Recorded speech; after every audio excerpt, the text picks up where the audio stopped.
molecular terms. Ano ito? Yes, Rohel. Is the change of allele frequencies? In genetic terms, evolution is the change in allele frequencies over time. The change in the gene pool over time. Okay, so for this lesson, you're going to describe the Hardy-Weinberg equilibrium or principle and its significance in genetic equilibrium, and list the 5 conditions required to maintain genetic equilibrium in a population.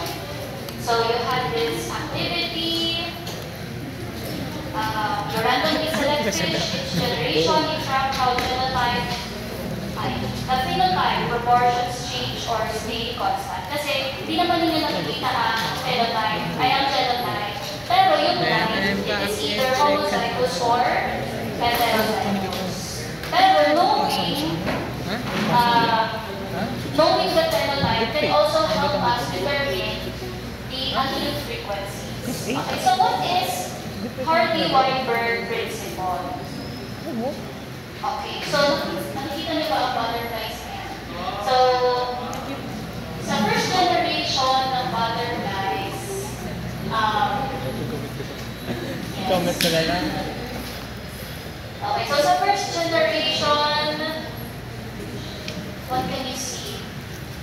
Bakit siya naka-genetic equilibrium?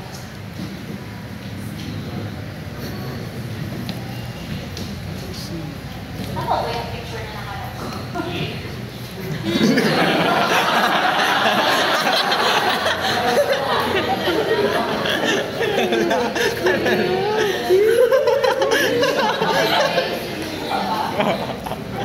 Okay, anyway, so the Hardy-Weinberg principle,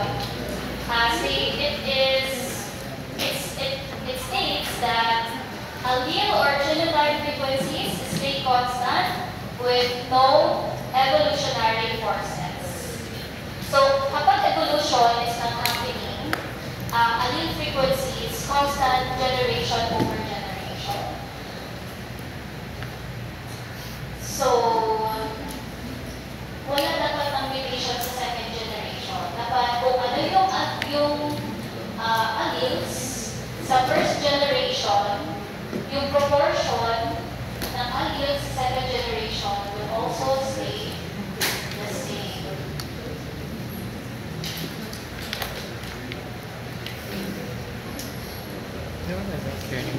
So, it is a baseline for detecting changes. So, ito, kapag meron ng deviations sa allele frequencies, kapag meron ng deviations sa allele frequencies ng first generation, then that means that evolution is happening. Any deviation from the predicted frequencies means that evolution is happening. So, any deviation from predicted frequencies means that evolution is happening.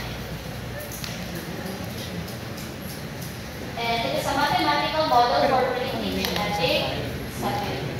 Okay, so before tayo tumawag sa mathematics na part, here are 5 conditions for genetic equilibrium to happen. First, there should be no mutations. So the genes don't change or get new versions. There should be random breeding. So everyone chooses mates by chance. No favorites, no preferences. Basta may part na compatible sa iyo, go lang. Okay? Number 3, no natural selection. All individuals have an equal chance to survive and reproduce.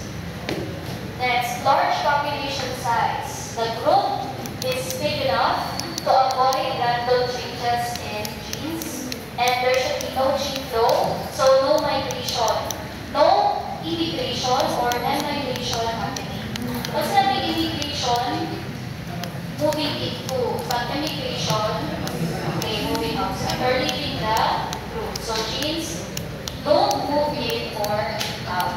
Okay, so aluminum So, isa-isahin natin. One is no mutation, Random name. random mating, no preferences.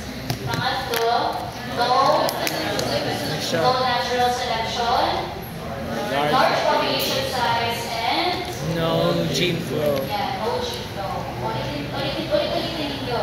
Okay? Kasi yan ang conditions for genetic equilibrium. Okay, so here are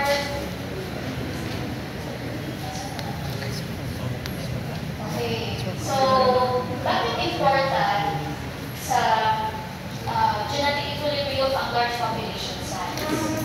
So, here in this example, so in California in 1997, this shows the population of California in 1997. So it says here that an earthquake that kills 3 people out of a population of 10 million has little effect on the composition of the gene pool.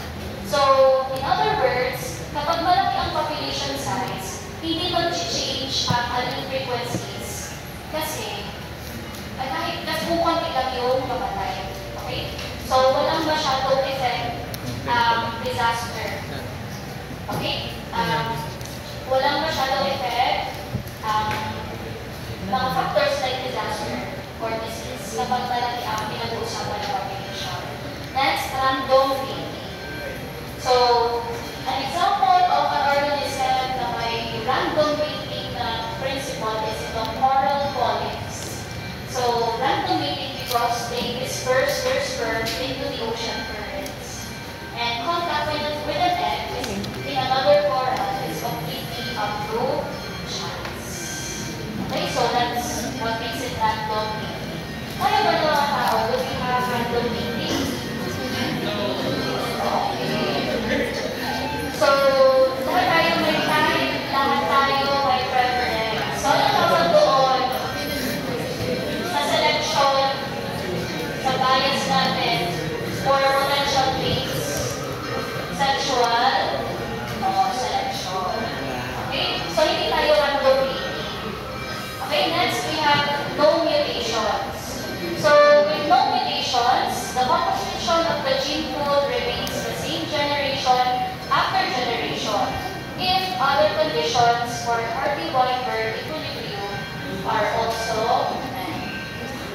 Okay? So, same ang phenotype ng mga butterflies because there is no mutation. Walang biglang naging blank. And then we have no migration.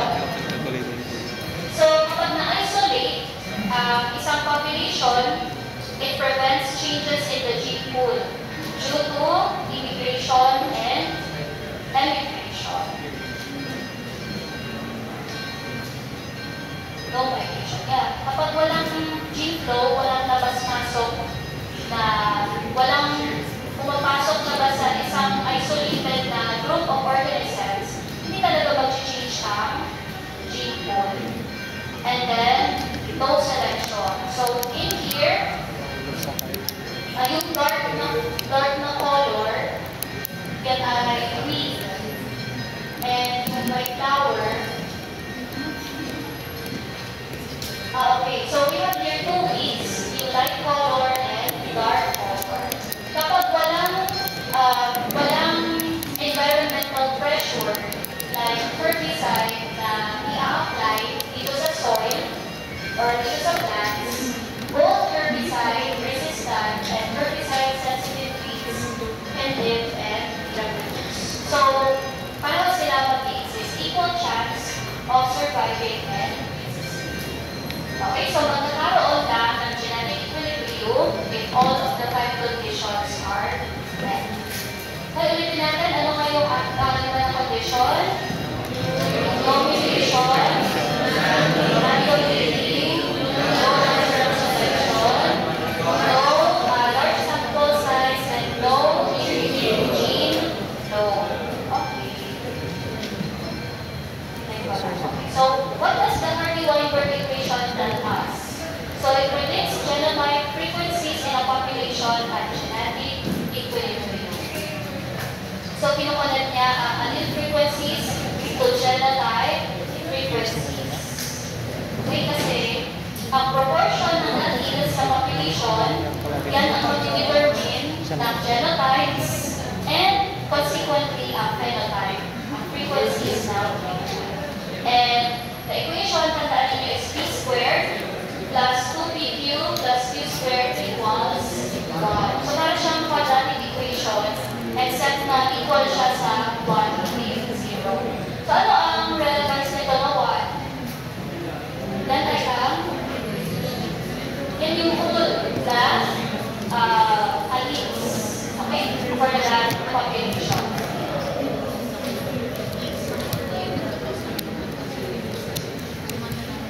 So, P is the frequency of the dominant allele. Tandaan niyo ha, P is the dominant, Q is the recessive allele. Ang heterozygous naman ay ang 2P. Okay? So, what each term means, P squared is the frequency of the homozygous dominant genotype. Bakit siya squared?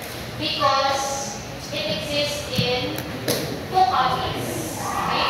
2PQ. Yeah, it is the frequency of the heterozygous genotype. So essentially, 2 times the frequency of P and Q. Q squared is the frequency of the homozygous recessive genotype. And then the total represents 100% of the population. So it is always equal to 1. So ano yung rule about allele frequencies? Since only 2 alleles exist, P plus Q equals 1. And kapag given ang P, you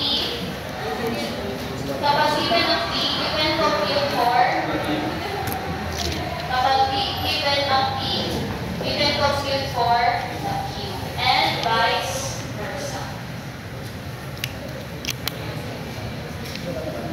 Okay na po ba? So, how do you use the equation? Calculate the allele frequencies P and Q from observed genotype data. Use them to compute the expected genotype frequencies, P squared to PQ and Q squared, and compare expected values to observed ones to assess equilibrium. Okay, let us have this example.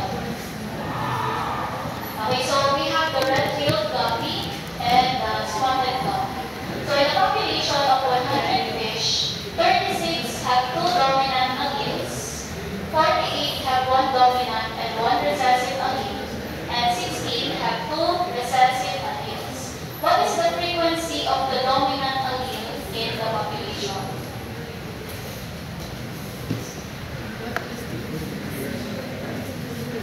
Okay, what given? Please try to solve in your notebook. So we have given 100 fish, 36 AA, 48 ito, and 16 recessive. What is the frequency of the dominant allele? So, ano ang frequency ng P?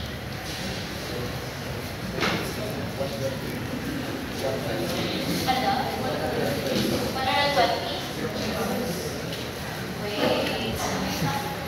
Okay, wait lang. P ang hinahanap natin, the frequency of dominant.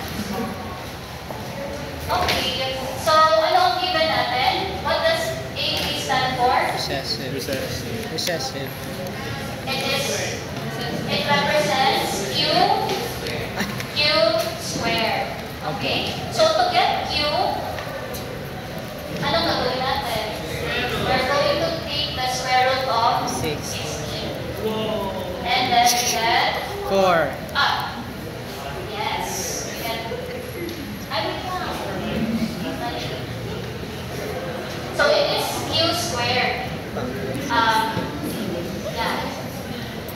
So ang gagawin muna natin class is to convert 16, the phenotype, into a relative frequency. Okay, so 16 over 100, this is 0.16. What? Okay, so 0.16 equals Q squared. So you will, to get Q, you have to get the square root, and this is equivalent to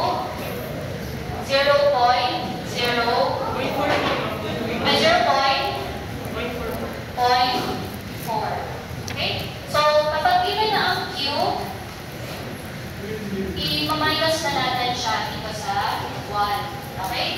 So, Q equals 1 minus, I mean, 1 minus 0.4, that is 0.6. So, ang frequency ng dominant allele in this population is 0.6 for 60%. How about the frequency of the recessive allele in the population? Actually, kahit na dito na kayo straight, 36, ito diba, this is B squared. Okay? So, kukunin mo, i-convert mo na natin siya into relative frequency kasi number of individuals ito. So, this is 0.36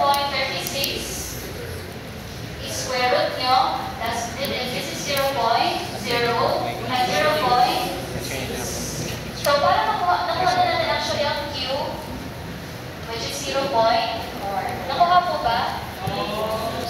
So, tandaan ninyo class, you have, when calculating for the allele frequency, i-convert mo na ninyo yung genotype, yung genotype frequency into relative frequency.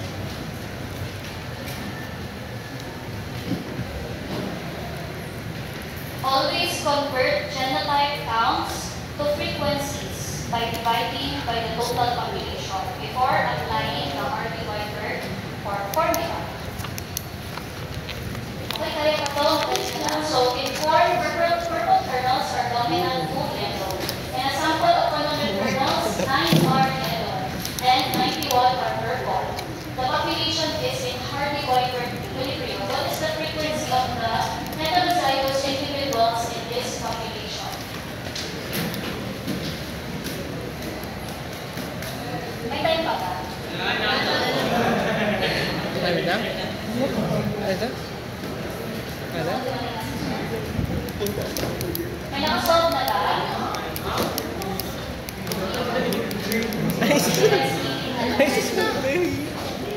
I'll take a picture and then we will discuss.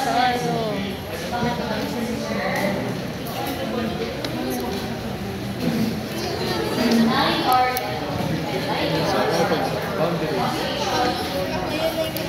over 100, 0.09. This is, ano yung 9? 9 or yellow, so this is Q square. Make the square root 0.3. And then the population, and then, ibig sabihin ang P is 0.7. Tama? So 2PQ equals 2 times 0.7 times 0.3. So that is, compute. 2 times compute. Oh, compute. Anong sagot? 0.42. Okay, so ibig sabihin, what is the frequency of the heterozygous? So that is 42 out of 5. What is the frequency? So, yes, 42%. Or 42 out of 100. Ang heterozygous. Here, no? Hindi mo siya nasaktan. Ang tawag ko. Okay, so, aralin nyo na lang kapag lumabas